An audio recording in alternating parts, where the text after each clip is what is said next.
you later.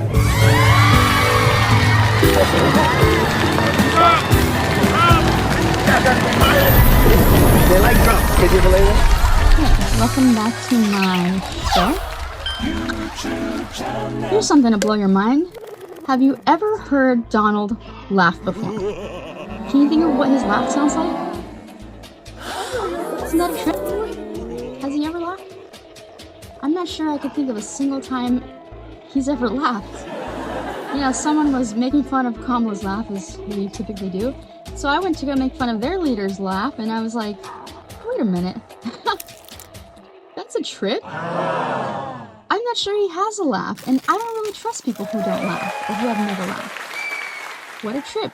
Isn't your mind blown?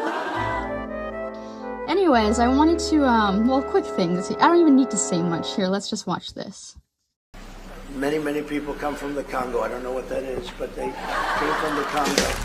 Gee, I don't know what the Congo is. I wonder what that's for. I'm gonna love hearing how his fans spin this one, but okay, here's another one. He actually thinks Mattel is a country. Listen to this. I don't know, I'm not so sure. They also said, they're the only country I've heard, they said, well, we're gonna go counter. We're gonna try going someplace else. That's okay. Let him go, and we'll put 100% tariff on his toys, and he won't sell one toy in the United States, and that's their biggest market. I heard that. I mean, I watched this guy talking about how I'm going to go counter. I said, well, I wouldn't want to have him as an executive too long. Mattel, I don't know. I'm not so sure. They also said they're the only country I've heard. They said, well, Mattel's the only country. Mattel's the only country I know. We're going to tax his toys. My God.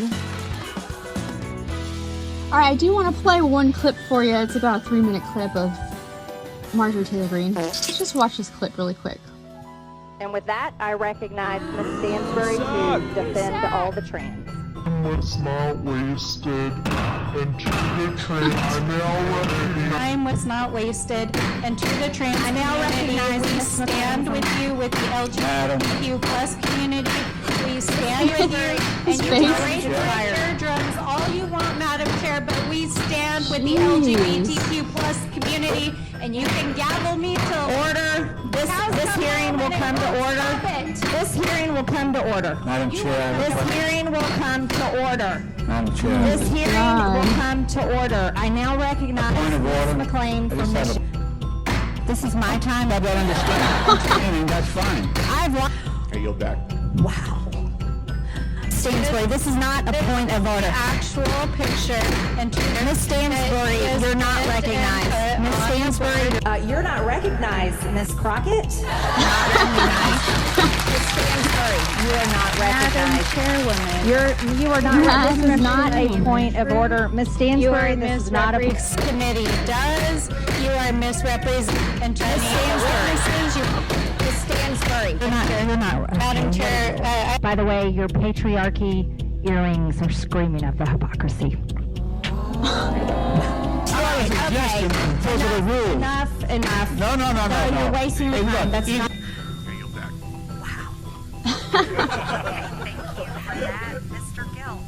Ms. Stansbury. It appears that you're trying to misrepresent a witness. Ms. Stansbury, this is not a point of order. Ms. Stansbury. Ms. Stansbury, you're not recognized. This is the post of Mr. Liefeld that he posted himself on his own social media. And that's exactly why we have it displayed here today, because Mr. Liefeld believes that he can take away the opportunities for women to compete in USA fencing, and he thinks this is game day to defend biological men. Now, we're going to return to my time as chair of this committee. Ms. Turner, refusing to compete against a man cost you a 12-month probation. Did you feel you were in a safe environment, free from abuse, when you were told you must compete against a man in an all-out competition? No, that wasn't free from emotional abuse. And you came here today to defeat women. Madam Chairwoman, your time is expired. Point of order. Out of curiosity, is the chairwoman allowed to editorialize before every speaker on the Democratic side speaks, or is that part of her time, which we know that she went over? It's not a point of order. You're taking Miss Stansberry's time. I know you're trying to be chair of oversight, but Miss Stansberry's the ranking member. Chair would be better on this side. I do agree with that. It's Miss Stansberry's time. Oh my god. Like, her trying to be the only adult in the room at the end is so hilarious. First of all, this is a great explanation of why this hearing even happened to begin with. And I've knocked on thousands of doors and talked to thousands of Republican, Independent, and Democratic voters in my career.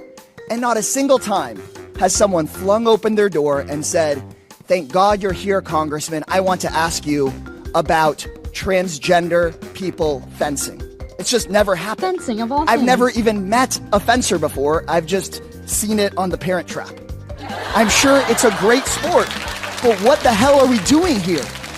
Seriously, we're here because Chairwoman Marjorie Taylor Greene thinks that if she picks on vulnerable people, like trans folks, she can avoid having a discussion about the allegations of insider trading against her. She thinks that she can distract from the fact that Trump and MAGA Republicans are raising your costs every single day, suppressing your wages every single day, stealing your taxpayer dollars every single day, and threatening your health care. Yep.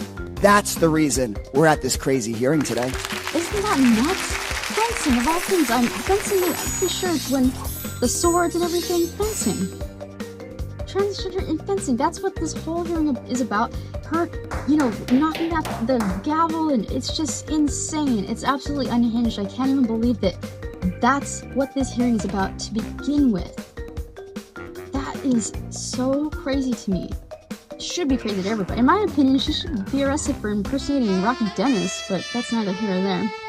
Anyways, I do want to make the movie recommendation of the week, and it's a good one. It's called Triangle of Sadness. Have you guys seen this? Triangle of Sadness. It is a unique movie, okay? I guess it's considered a dark comedy, but it's just unique. It's funny too, because even when you watch the trailer, it's not at all what you think it's about. If that makes sense, especially because there's a lot of scenes that it has nothing to do with the movie. It's so good. It's so good. I think it's underrated. I think it's quite unique. It's hilarious. And it's kind of the reason why I started doing movie recommendations, because there's like all these inside jokes that I was saying that nobody ever knows what I'm talking about. So I'm kind of trying to bring people up to speed so that next time when I say Indian Vulcan, like, people will know what I'm talking about. What's so sad is Cheryl Dean, I forget what her full name is, or I can't say it very well. She's from South Africa. She was from South Africa. She actually died shortly after this movie. She's one of those few that she had a really bad accident when she was 18, so she had her spleen removed. And I guess when you have your spleen removed, you're like very sensitive to a lot of things. And I'm almost certain, if I read it correctly, that she went to pet a dog and something in the dog's fur, it got her really sick and she died. And she was super young, and it's just so sad. Because when they were doing like the promo stuff for this movie, she just died shortly after. And it's like, damn, it's crazy, super crazy. What a trippy way to die. Anyways, Triangle of Sadness. Woody Harrelson does an amazing job. He's definitely funny. It's a good one. It's a really good movie. The ending is cool too, because everybody has their own interpretation of the ending. It's one of those. I just even look at this.